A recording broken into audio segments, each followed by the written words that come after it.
I love the people, places, the things, the problem-solving aspect, the freedom and discovery of where am I going next? Where, who am I going to interact with? Oh, I remember them from 5 years ago, 8 years ago, 12 years ago. Oh, I wonder how they're doing. I've seen so many families grow. And as myself having young children, that's always interesting to me. I like talking with parents that have maybe been through, maybe the parents that are about to experience empty nest syndrome. Their kids are graduating. It's around graduation time right now. Talking to the grandparents that love being grandparents. An 80-year-old woman, she's widowed now, how she just lights up. And I just told her, I said, isn't that amazing? That it started with you and your husband, and that's how large your family is, and we were pointing at the family picture.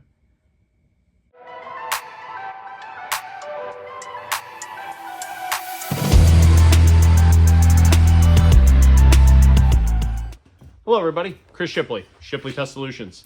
Wanted to discuss how I ended up in pest control and why I love the career job that turned into a career, almost 19 years, and why I'm here. I consider myself very lucky, very fortunate to have sort of found pest control as a college student. It was a summer job and I was working for another company, and it was a job at that point. But over the years, I truly fell in love with pest control and considered myself very lucky to find something that I love, I'm passionate about, I'm pretty good at it, and I get paid very well. And so just wanted to discuss why I love pest control. And first and foremost is the people, the places I go, the things I see, good and bad. I've seen it all.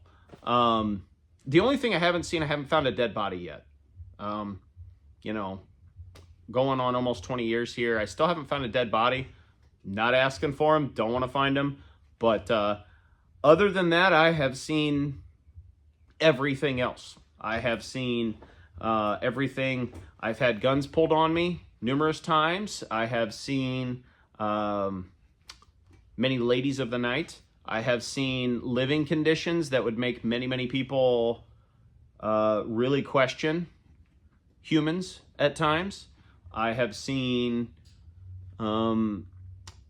apartment living conditions where there were 5-gallon buckets that were used for human waste because there was one bathroom per floor of 6, 8, 10 apartments. That one in particular, that place no longer exists, so I can kind of talk about that one. That one doesn't exist anymore. They have since, that's no longer an apartment complex. And this was, gosh, a long time ago, 20 years ago when I was first getting into pest control. But, those aren't enjoyable moments, walking into an apartment in July and the smells, the sights. But those have helped kind of shape my career and shape my greater understanding of just kind of humanity and how people live. And that was one of the things early on I recognized was, as an 18, 19-year-old technician, I did this as a summer job while I was going to college to be a computer science, computer engineer. And this is just a job, but I was learning very early on, holy cow, people live so differently. What you consider to be acceptable living conditions, other people don't really care, or they're like, I wish we could live like that, or... And it's not necessarily gross things, but it's everything from, one of the things I've always found funny is everyone says, oh, don't mind my dirty house. And everybody's level of dirty it's so wide, it's amazing to me. Some people, they don't care if they have 100 ants on their kitchen countertop. Other people, they get one ant and it's, holy cow, burn the house down. But just the people, the places, and the things have been really amazing. I've done everything, a 500 square foot economy apartment to 8,000 square foot homes, estates. I've been inside bank vaults, inside customers' houses, seen crazy, crazy things, collectibles, paintings, vases, figurines, figures, high-end like comics, sports cards. vehicles. I mean, just everything. I've seen everything, and that's always the fun part. Is I can appreciate going to a $3.5 million house and seeing a garage full of $2 million worth of cars, and then go to an apartment building, my very next appointment, and then talk to a Vietnam veteran, and we just strike up a conversation, and tells me a little bit about his life, shares, how he ended up where he's at. And I've gotten to the point where, I enjoy those interactions. I enjoy talking with those people. I enjoy the humanity of the job. I enjoy the personalities. I enjoy, doesn't matter what political spectrum you're on. I've learned so much. And in the Vietnam era, people are some of my favorite people to talk to as well, because they came up in such a weird era politically, and just sort of right before technology, and as technology started to take off, and their view on things is very, very interesting. We're losing a lot of that knowledge, and so I'm kind of like a sponge when I get around people that, if you can get them to open up. A lot of the Vietnam era men don't like to open up, especially the Vietnam veterans. And so obviously we don't pry about that, but just the amount of knowledge that I gain from conversations from people. I treated a house the other day. The lady was 102 years old. Walked to her door, opened the door, had a discussion with me. Golly, if we could all live to 102 and still be upright and mobile, we're doing something right. Even me having to use Google Translate to communicate with people that don't speak English, and I don't speak their language fluently. You can always sense the humanity. You can always sense it's funny because, for the longest time, I sort of cut my teeth, if you will, in like a more urban, lower income. And so I used to do a lot of rental work, door knocking, get keys, yell real loud, pest control, because you don't want a gun pulled on you. You don't know what you're going to find. And in the worst neighborhoods and in some of the worst circumstances, nobody hardly ever messes with the bug guy, because we're there to solve a problem. We're there to kill the cockroaches. We're there to kill the mice, the rats, and that's one of the things I enjoy, the humanity of the job. I enjoy, when I show up. Another thing is, I'm there to solve a problem. I have real world tangibility. I have real world results regarding health, wellness, safety. Kids get stung by a wasp or hornet nest on a playground. I show up a couple hours later to take care of that. Like, solving real world problems. Heavy roach infestation, German roach infestation in an apartment that can become like a breathing hazard, or just a cleanliness issue. We're solving real world problems. We're vacuuming those roaches up. Bed bugs. We're solving real world problems. Mice, rat infestations. I don't really experience too many mice or rat infestations anymore that are, holy cow, the Black Plague's coming out of this place. But more so it's the stinging insects. More so it's the German roaches, the bed bugs. Solving a lot of those problems are very satisfying. Being able to really, really help people. And this is no offense to office workers, paper pushers, people filling out TPS reports. Like, there's just real world tangibility and real world results that you have an instant impact. You're instantly helping people. And I think that's just very gratifying to me personally, to the heart, to the soul. Like, you're helping these people. And my job has purpose. My job has meaning. It helps me keep going throughout the day, because I know that if I'm going to this appointment, or I look and I go, okay, especially when stinging insect season starts here, late June, early July, you're really helping people, because that's real danger. Anaphylactic shock is a real danger. Going to the hospital is a real danger. Running over that yellow jacket nest with your lawnmower and getting stung 2 or 3 dozen times is a real danger. And so solving those issues for people is very satisfying. And that's always, been a very gratifying part of the job, is just, I know that my job and my career has purpose and has meaning. And that's always very reassuring. It's always helped me feel very full and very confident about my job. And, every single job becomes a different set of problems you have to solve, or it's a different problem set, if you will. So think of 2 + 2 = 4, 3 + 2 = 5, etc. My son's learning math, and so that's exciting, and we talk about it every night. And so, but learning different problems every time helps keep your mind fresh. And so one of the great things about pest control is that every single job is different. It doesn't matter if you have 10 pavement ants on the schedule, you're going to 10 different addresses for pavement ants. Every single one of those houses or apartments, whatever, is going to be different. They're going to be coming in around the door jamb. They're going to be coming up on the sink. Oh, you overwatered some plants. You brought the plants in from outside and they actually were in the plant. Now they're everywhere. They're different every time. And that's something for somebody like myself that enjoys the problem solving, enjoys okay, let's figure this out. What's going on here? We're very fortunate. I'm very fortunate to be in a time now where when I first started pest control in 2001, the moniker of pray and spray was kind of starting to get stamped out, but the old heads, if you will, the old guys, it was we've got this product and we spray it because it kills everything. That was good in concept, but the problem with a lot of those legacy products were they killed everything and they didn't break down in the environment. And many of those products are still there. They're still in the ground. They don't break down. And so as somebody that's been in pest control for a long time, I recognize and understand the importance of, it's okay if we have products that break down every 90 to 120 days now, which is what most of our synthetic products are. They're made in a lab. They're synthetic.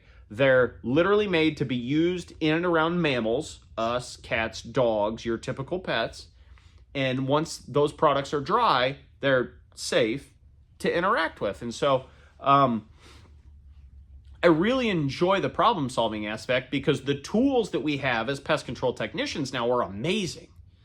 Some of the advances that have been made, again, I started in 2001, but some of the advances that have been made even over the last 8 to 10 years in pest control are amazing. Something as simple as like a product that we would use for ants, and the products that are being used now, what we refer to as liquid baits.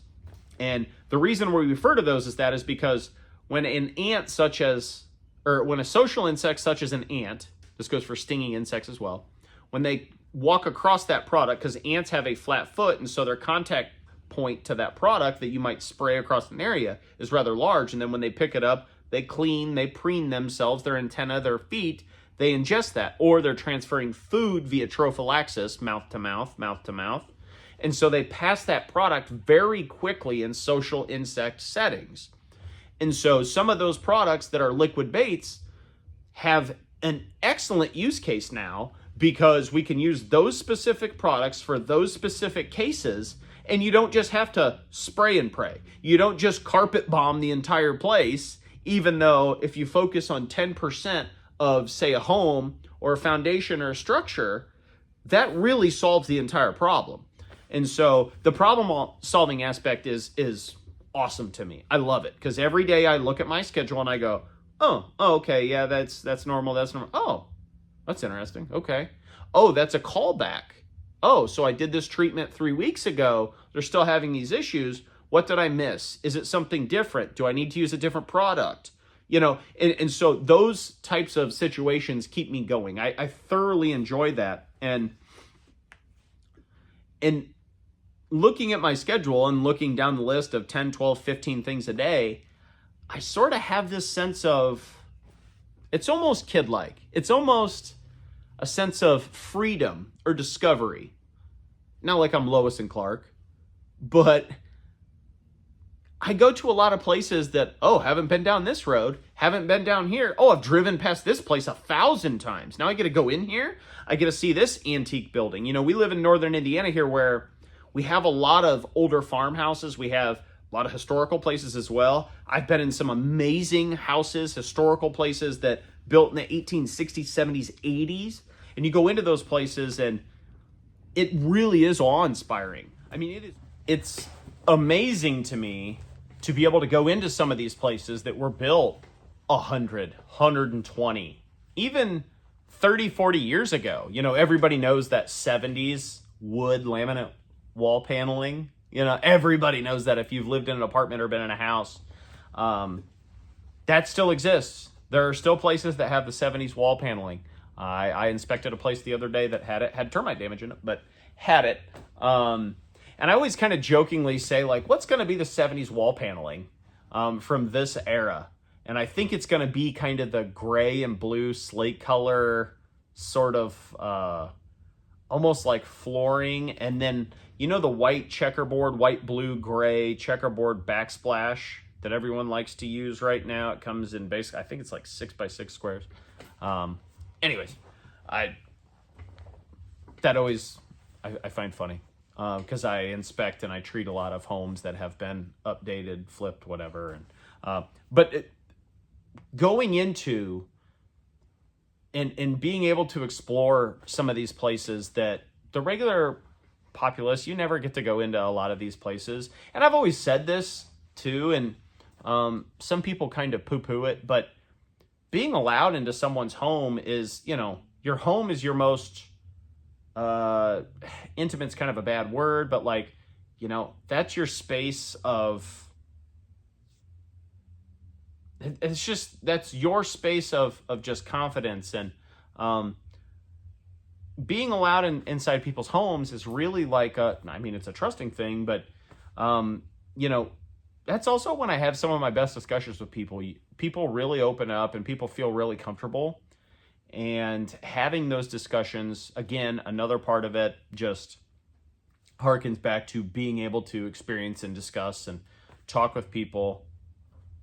You know, I've been in 20,000 houses, seeing how everyone lives, the wide range of how people live. And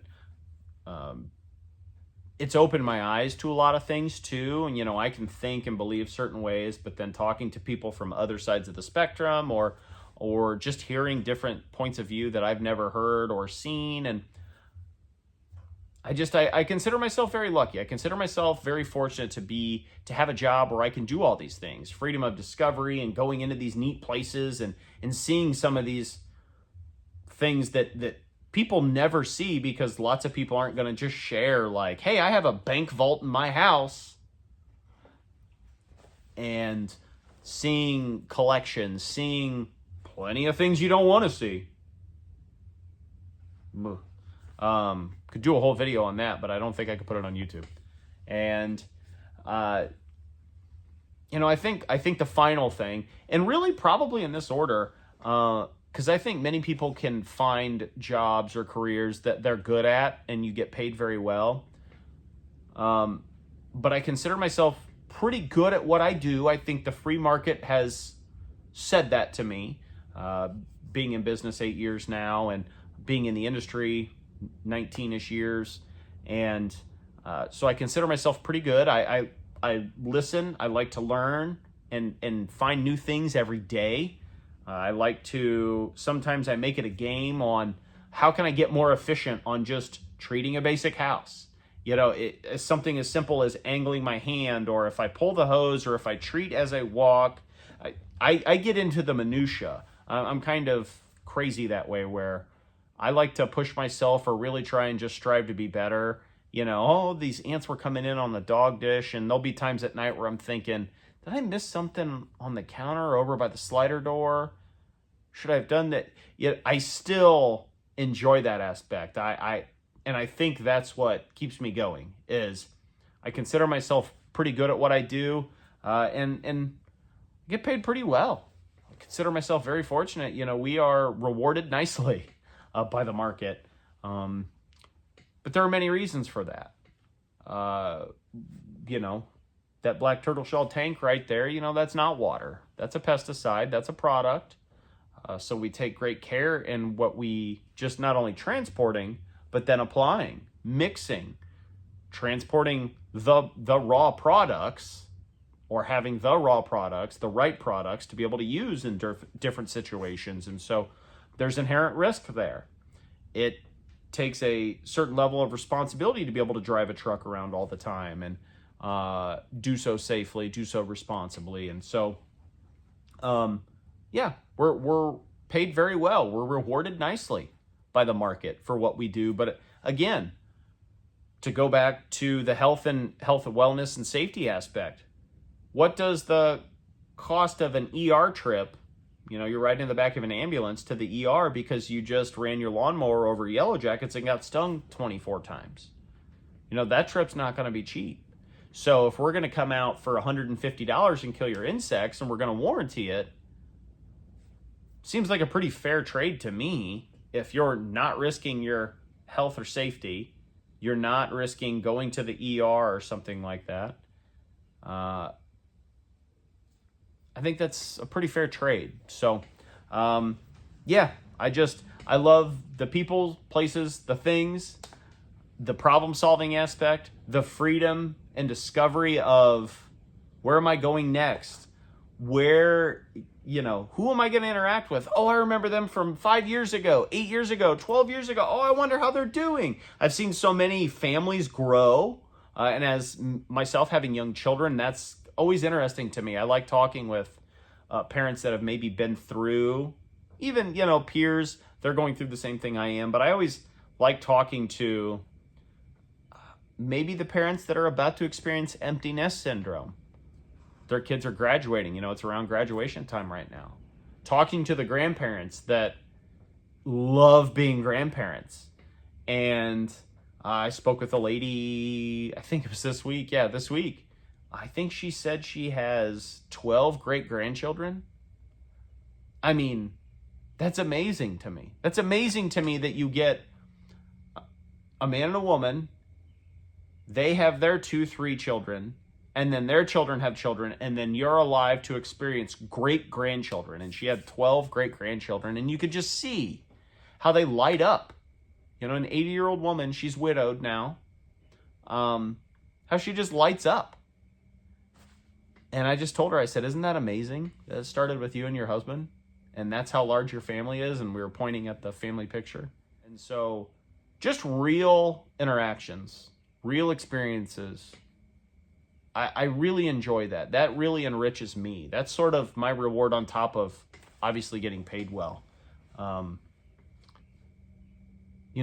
people, the experiences, certainly the relationships I've built with people over the years.